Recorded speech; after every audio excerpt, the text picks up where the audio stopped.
할렐루야. 이 새벽에도 나오신 사랑하는 성도님들 마음 가운데 하나님께서 주신 평화와 기쁨이 가득 차고 넘치기를 축복합니다. 우리 부교육자들이 계속해서 고린도 전서의 말씀을 나누고 있습니다. 오늘 고린도 전서 10장의 말씀인데요. 이 오늘 10장의 전체적인 내용을 먼저 좀 살펴볼 필요가 있습니다. 오늘 10장의 말씀을 크게 세 부분으로 나눌 수가 있습니다. 세 부분으로. 먼저는 1절에서 13절 내용을 좀 보시면, 여기에서 바울은 출애굽 시대 이스라엘 백성의 역사 속에서 교훈을 찾고 그 교훈을 찾음으로 말미암아 이 고린도 교인들에게 어떻게 살아가야 할 것인지를 말씀하고 있습니다. 바울은 이스라엘 역사 가운데 나타났던 특별한 인물이나 또 사건들, 그것을 예표적인 의미가 있다는 것들을 강조하고 있지요. 특히 광야 이스라엘 백성들은 하나님의 새로운 백성 공동체인 교회를 예표하고 있다는 것들을 강조합니다. 그렇게 바울은 이스라엘 백성들이 구름과 바다에서 세례를 받고 또 모세와 연합하여 신령한 떡과 음료를 먹고 또 마신 특별한 이 경험자임을 강조하고 있죠. 이어 이스라엘 백성들이 하나님을 배반하고 또 음행한 생활을 했으며 또 하나님을 시험하고 원망했다. 원망해서 결국 광야에서 멸망당한 것을 말합니다. 그렇다면 이렇게 사도 바울이 10장 이 서두에서 고린도 교인들에게 이러한 이야기들을 한 까닭이 도대체 무엇일까요? 왜 서두에 이러한 이야기들을 하고 있는 것일까요? 그들에게 축복을 해주지 왜 과거의 사건들을 들춰 이야기하고 있는 것일까요? 그것은 바로 고린도 교인들이 과거 믿음의 선조들이 겪었던 그 길을 겪지 않기를 원했던 것이죠. 죄악된 길에서 떠나서 오히려 신실하게 하나님의 백성답게 살아가기를 원하는 그런 마음이 있었기 때문에 과거 이스라엘 백성들이 걸었던 그 길을 이야기하고 있는 것입니다. 죄악된 길을 반면교사 삼아서 거룩하고 구별된 존재로 살아가야 한다라는 것들을 말씀해 주기 위해서 서두에 그 역사적 이야기들을 해주고 있는 것입니다. 다시 이야기하면 실패의 원인들을 낱낱이 기록하고 있지요. 이스라엘 믿음의 선조들이 실패했던 원인들이 무엇인지를 구체적으로 언급합니다. 그 내용들이 7절에서 10절에 보시면 이렇게 포인트들이 나옵니다. 보시면 우상 숭배하지 말라 이렇게 이야기하고요. 또 어떤 이야기를 하냐 하면 간음하지 말라, 그리고 하나님을 시험하지 말라, 또 그리고 원망하지 말라, 이 내용들이 반복돼서 7절에서 10절 내용 보시면 언급되고 있습니다. 이러한 내용들을 하고 있습니다. 과거에 이스라엘 백성들, 믿음의 선조들이 실수하였던 부분들을 낱낱이 언급하면서 너희들은 그렇게 살아가지 말아야 한다는 걸 강조하고 있지요. 자, 이러한 이야기들을 하면서 사도 바울은 이러한 경고를 한 후에 13절에서 놀라운 말씀을 하죠. 우리가 너무나도 잘 아시는 말씀인데요. 삶의 절에서 겪게 되는 고난과 아픔, 시험이 있을 것인데 그 시험들을 하나님께서 위로하게 하실 것이다 라고 말씀합니다. 그래서 13절 말씀 우리 함께 읽어볼까요? 13절입니다. 사람이 감당할 시험 밖에는 너희가 당한 것이 없나니 오직 하나님은 미쁘사 너희가 감당하지 못할 시험 당함을 허락하지 아니하시고 시험 당할 즈음에 또한 피할 길을 내사 너희로 능히 감당하게 하시느니라. 아멘. 어찌 보면 서두 부분에 있어서는 어찌 보면 아픈 마음, 병 주었다, 병 주고 약 주고 하는 그런 스토리의 내용인 것도 같습니다. 과거의 이야기들, 그리고 지금 고린도 교인들의 그 영적인 마음을 꼬집어서 이야기하고 있거든요. 그들의 약점들 이야기하고 있고, 그러고 나서 이야기했던 말씀이 이 말씀인 겁니다. 병 주고 약 준다. 하나님께서 시험 당할 쯤에 피할 길을 예비하신다. 그러니까 감당하게 하실 거니까 두려워하지 말라라고 말씀하고 있는 것이죠. 자, 이러한 말씀을 하고 나서 두 번째 부분 14절에서 22절이 계속해서 이어집니다. 거기에 보시면 사도 바울은 우상 숭배가 얼마나 위험한 행위인지를 지적하지요. 그는 고린도 교회, 소위 이 강한 자들이 약한 자들 앞에서 주저앉지 않고 우상 제물을 먹는 것은 자기 기만의 행위이고 또 약한 자들을 시험에 빠지게 하는 행위라고 말씀하고 있습니다. 또한 우상 숭배 행위는 주를 경록케 하는 것이라고 분명하게 말씀하고 있지요. 그렇게 14절 하반절 보면 무엇라고 말씀합니까? 우상 숭배하는 일을 피하라. 우상 숭배하는 일을 피하라. 그렇게 말씀합니다. 또한 성찬을 예로 들어 설명하지요. 성찬을 예로 들어 설명하면서 성도들에게 있어서 구별된 거룩성들을 강조합니다. 이스라엘 백성들과 함께 하셨던 그 만나, 또 그 광야에서 목마랐을 때 물을 주셨던 그 하나님의 은혜, 그게 바로 성찬의 예표를 의미하는 것이거든요. 어쨌든 그 성찬의 예로 들어서 정말로 성도답게, 그리스도인답게 살아가야 함을 강조하고 있습니다. 그 내용들이 16절 또 그리고 17절에 언급이 되어 있지요.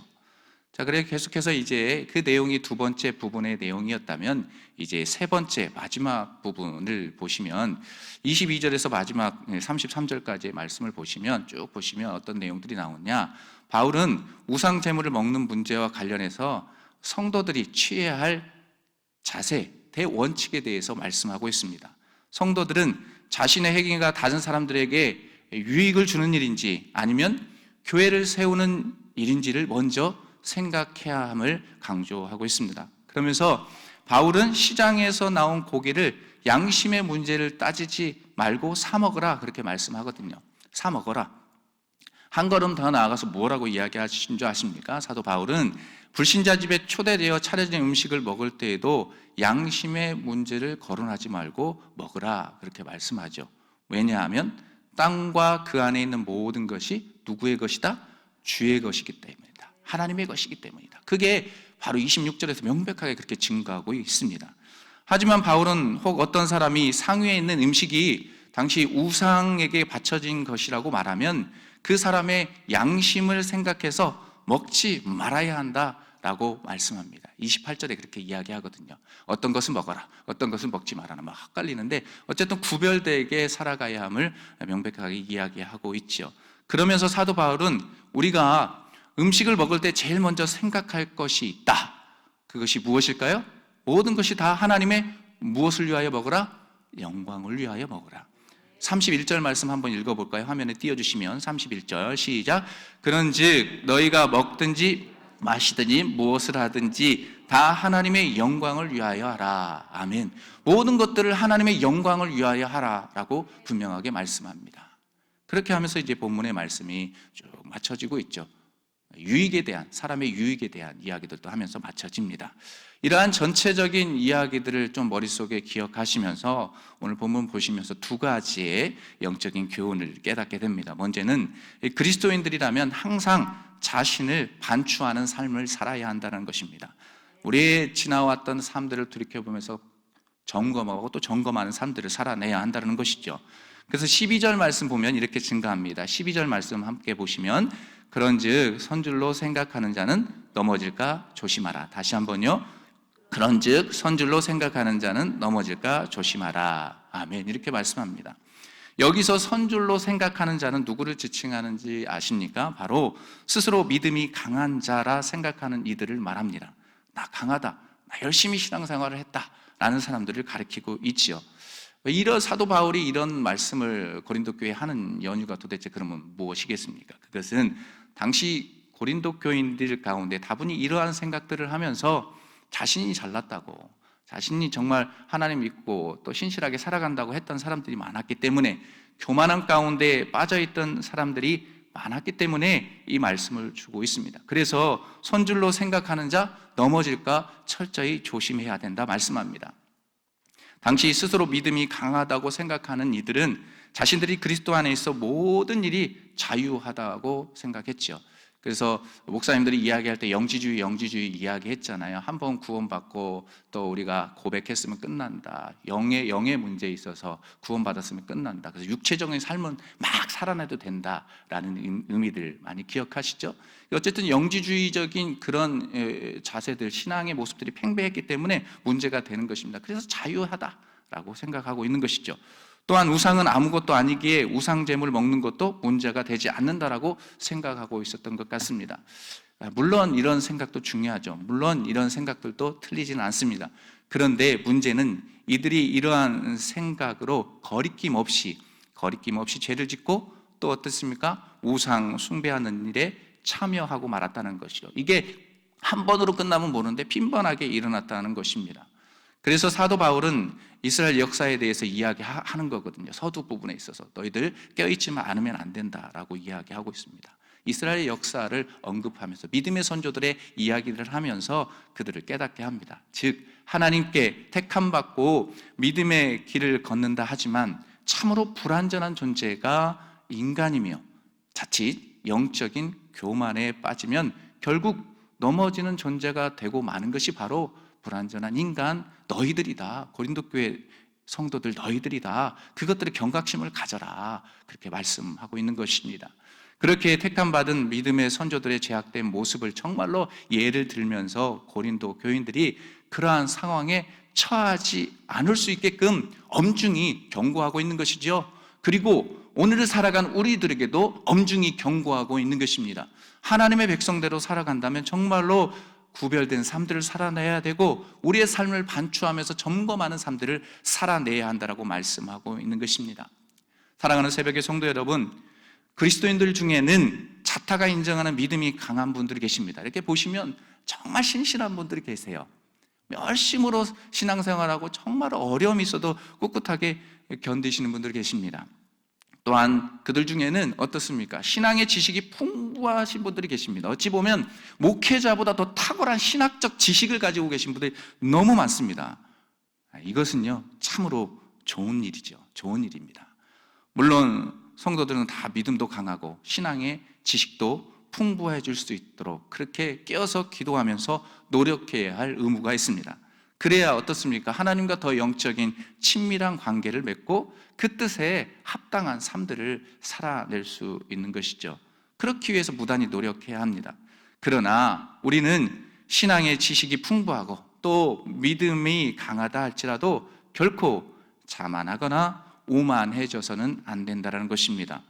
왜냐하면 우리 자체가 완전해요? 불완전해요? 불완전하기 때문에 우리가 불완전한 존재이기에 우리는 완벽할 수 있는 신앙인이 아무도 없습니다. 이 세상에 아무도 없다는 것이죠. 그렇기 때문에 한순간입니다. 사탄 마귀는 한순간에 우리의 그 교만의 마음, 정말로 이 나태한 마음 한순간에 훅 하고 치고 들고 들어올 때가 있기 때문이지요. 그렇기 때문에 영적으로 깨어서 자신을 반추하는 삶들을 살아내지 않는다면 자칫 나의 신앙으로, 그러면서도 나의 신앙의 잣대로 이웃을 판단하게 되어 있습니다. 아, 저분이 권사님인데, 와, 저분 교회 되게 오래 다니셨는데 왜 저러지? 라고 판단할 수 있는 것입니다. 그런데 남을 판단하기 이전에 우리 내면의 자신의 모습들을 먼저 되돌이켜 볼 수 있는 것이죠. 내면을 먼저 되돌아봐야 하는 것입니다. 자칫 잘못하면 나의 신앙과 나의 신앙의 잣대로 이웃을 완전히 죽일 수 있기 때문이죠. 또한 하나님의 영광을 가릴 수 있기 때문입니다. 그렇기 때문에 우리의 신앙의 생활의 여정 가운데 늘 삶을 반추하면서 점검하고 또 점검하는 그런 삶들을 살아내야 하는 것입니다. 그러므로 우리는 항상 그리스도인으로서 자신을 반추하는 삶을 살아내기 위해 무단히 노력해야 하고, 우리가 바른 믿음과 신앙의 지식 위에 행하고 있는지, 자만에 빠져있지 않는지를 항상 늘 새벽에 제단마다, 아니 삶의 자리에서 무시로 기도하면서 점검하고 점검하는 저와 여러분들이 되어야만 합니다. 그래야 교만한 마음이 사실 우리 내면 가운데 어찌 보면 잠자고 있다라고 이야기할 수 있습니다. 순간 뛰쳐나오는 게 교만의 마음 아니겠습니까? 그러면서 왜곡된 신앙의 모습들도 우리 내면에 자리 잡고 있을 겁니다. 그것들도 어느 순간 훅 하고 튀어나올 때가 있습니다. 그것들을 잠재울 수 있고 그것들을 이겨낼 수 있는 것은 십자가의 보혈의 능력이십니다. 그 능력으로만은 이겨낼 수 있는 것이죠. 그래서 우리가 세상 가운데 그 능력의 도움으로 말미암아 그리스도의 사랑과 은혜를 삶 속에서 드러낼 수 있는 것입니다. 부디 제자 광성교회에 있는 사랑하는 성도님들 마음 가운데 그렇게 성령의 역사가 충만하여서 늘 삶을 반추하고 신실하게 하나님만 바라보는 귀한 하나님의 백성이 되시길 주님의 이름으로 축복합니다. 자, 두 번째로 얻게 되는 교훈이 있습니다. 그것은 14절 말씀을 통해서 드러나는 교훈인데요, 탐욕을 제거하고 우상 숭배 유혹을 피하라는 것이죠. 탐욕을 제거하고 우상 숭배 유혹을 피하라. 14절 말씀 화면 한번 띄워주시면 하반절 말씀 함께 보도록 할까요? 우상 숭배하는 일을 피하라. 함께 따라해 볼까요? 우상 숭배하는 일을 피하라. 아멘. 우상 숭배하는 일을 피하라. 그렇게 말씀합니다. 예수님을 믿고 따르는 이들이라면 당연히 해야 할 것이 있습니다. 그것이 무엇입니까? 바로 우상 숭배하는 일들을 피하고 거룩하게 살아가는 것입니다. 거룩하게 우상 숭배를 피하고 거룩하게 살아가는 것. 그런데 만약 그리스도인들이 하나님을 섬긴다고 하면서 우상도 겸하여 섬긴다면 이는 참된 그리스도인이라 말할 수 없죠. 그러니까 이 그리스도인의 모습들을 좀 우리가 유심히 지켜보다 보면은 어떤 것들을 발견하게 되면 연초, 어떻게 보면 연말 되면 그것들이 드러나요. 왜냐하면 뭐 담임 목사님께서도 강단에서 가끔 이야기하셨지만 점집이 되게 연말 연초가 되면 붐비거든요. 그러면 연말 연초에 믿는 사람들도 가요. 제가 아는 안수 집사님도 가셔서 이렇게 점도 봤다라는 고백을 할 때가 있었습니다. 이게 불완전한 인간이기 때문에 어쨌든 인간이 세상이라는 삶 속에서 살아가면서 또 신앙생활을 한다고 하지만 우리가 양다리를 거칠 때가 너무 많다라는 것은 정말로 고백하지 않을 수 없는 그런 연약한 부분인 것 같습니다. 그렇기 때문에 정말로 우리가 더욱더 경계해야 되는 것, 세상 속에서 정말로 그리스도인답게 우상 숭배하는 일을 피하기 위해서 무단히 노력해야 한다는 것이죠. 그리고 만약 그런 삶들을 살아간다면 세상 사람들에게 손가락질 받아 마땅할 거예요. 그리스도인이라고 할 수 없는 것이죠. 말할 수 없는 것입니다.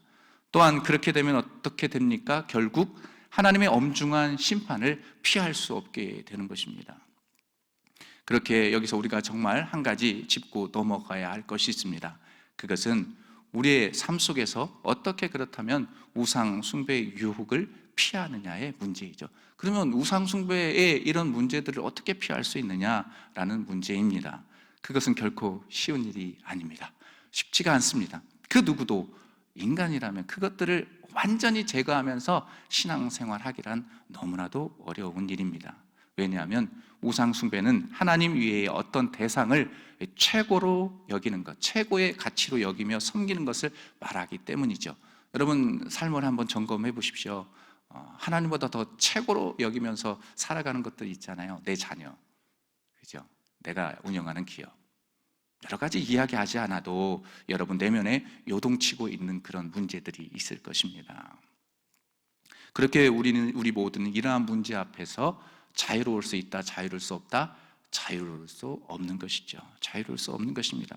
즉 하나님보다 더 사랑하고 추구하는 것 자체가 우상 숭배이기에 정말로 그렇습니다. 그렇다면 이러한 문제 앞에 모든 것을 내려놓고 포기하고 나약한 인간이니까 하나님 저는 어쩔 수 없는 죄인이니까요 그냥 이렇게 살아가야 해야 합니다. 하나님 어쩔 수 없어요.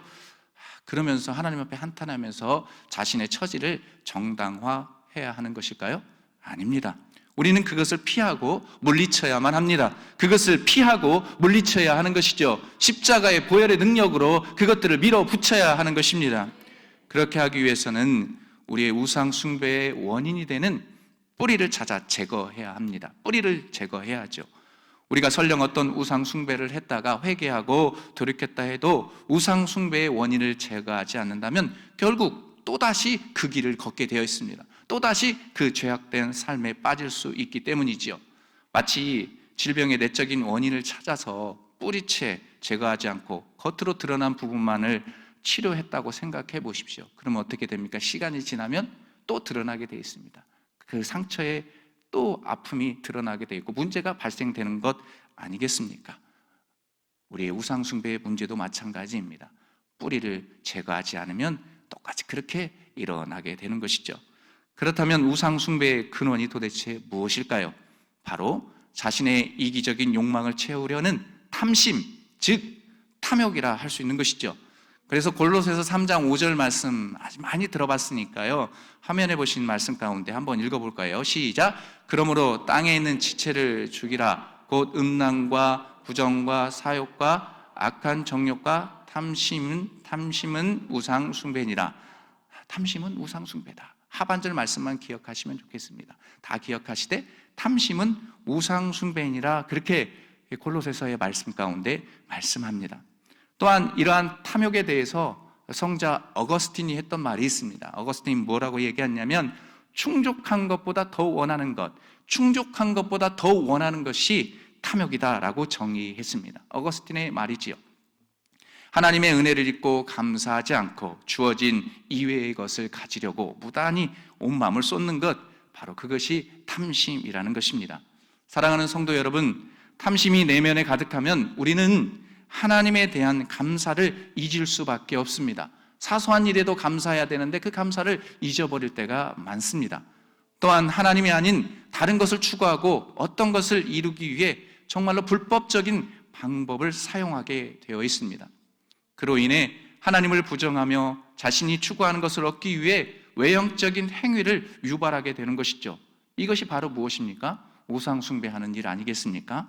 그러므로 사랑하는 이 새벽의 성도 여러분, 우리 내면을 한번 깊이 성찰해 보시면서 우리 내면에 잠자고 있는 탐심의 마음이 있다면 그 마음을 성령의 도움을 받아 십자가의 보혈의 능력을 덧입어서 제거해야만 하는 것입니다.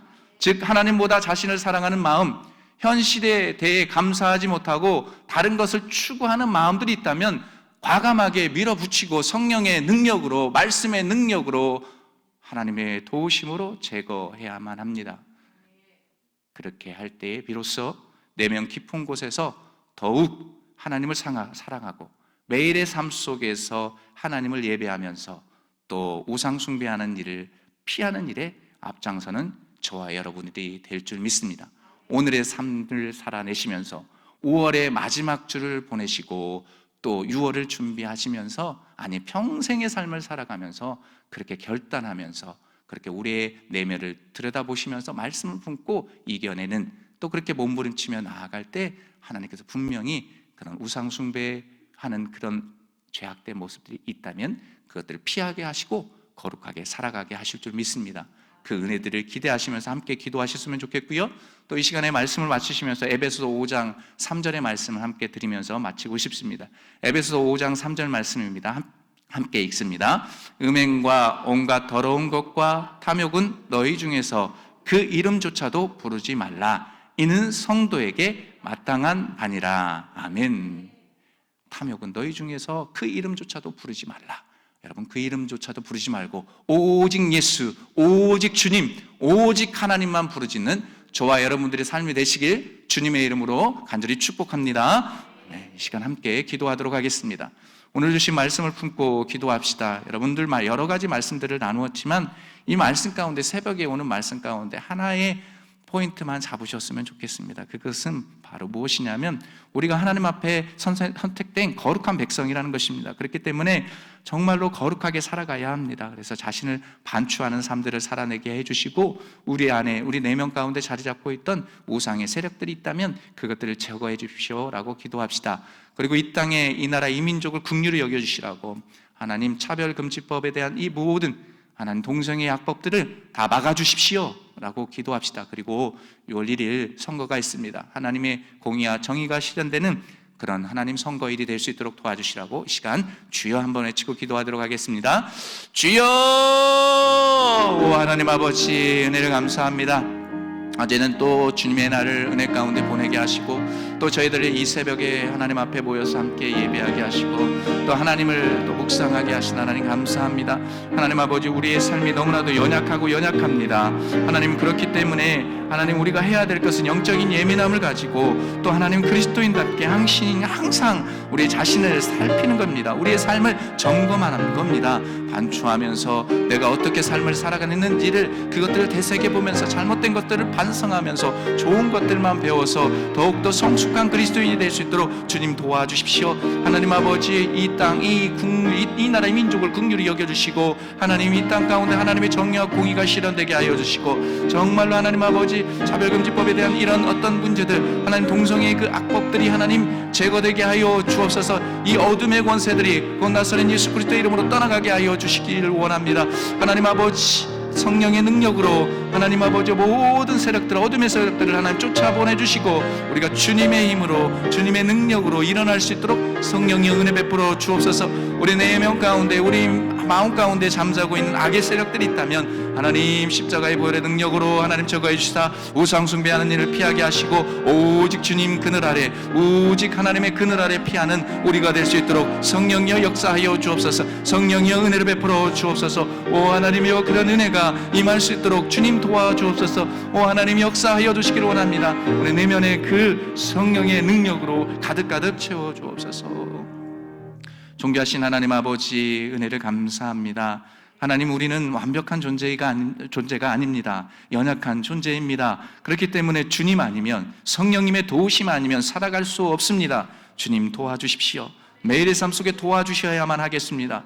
그래서 정말로 그리스도인다운 그리스도인의 삶을 살아내기 위해끔 영적으로 늘 깨어있는 자가 되게 하여 주시고, 하나님, 세상 가운데 살아갈 때에 세상에 발을 거치고 살아가지만 그 가운데서도 올곧게 주님만을 바라보게 하여 주옵소서. 오직 주님만을 바라보게 하시고 주님의 날개 아래 피하는 우리 모두가 되게 하여 주옵소서. 이 나라 이 민족과 또 하나님 6월 1일 있을 지방선거 가운데도 함께하여 주셔서 하나님의 은혜가 넘치게 하여 주옵소서. 성령의 역사가, 하나님의 역사가 임할 수 있도록 주님 역사하여 주시기를 원합니다. 주여 긍휼을 베풀어 주옵소서. 그런 은혜들을 기대하며 나아가오니 이 땅에 다시금 하나님의 정의와 공의가 실현되며 그리스도의 계절이 오기를 기대하옵고 존귀하신 예수 그리스도의 이름으로 기도드립니다. 아멘. 주여, 주여, 주여. 하나님 아버지, 은혜를 감사합니다. 하나님, 이 새벽에 주여 주여 부르짖으며 하나님 앞에 나아갑니다. 이 땅에 하나님 아버지, 여러 가지 전쟁과 기근, 또 하나님은 코로나로 인해 힘들어하는 하나님의 백성들, 또 포괄적 차별금지법 하나님 통과되지 못하게 하시고 여러 가지 악법들이 하나님 아버지, 그것들이 하나님 아버지 모든 것들이 다 해결될 수 있도록 주님 도와주십시오.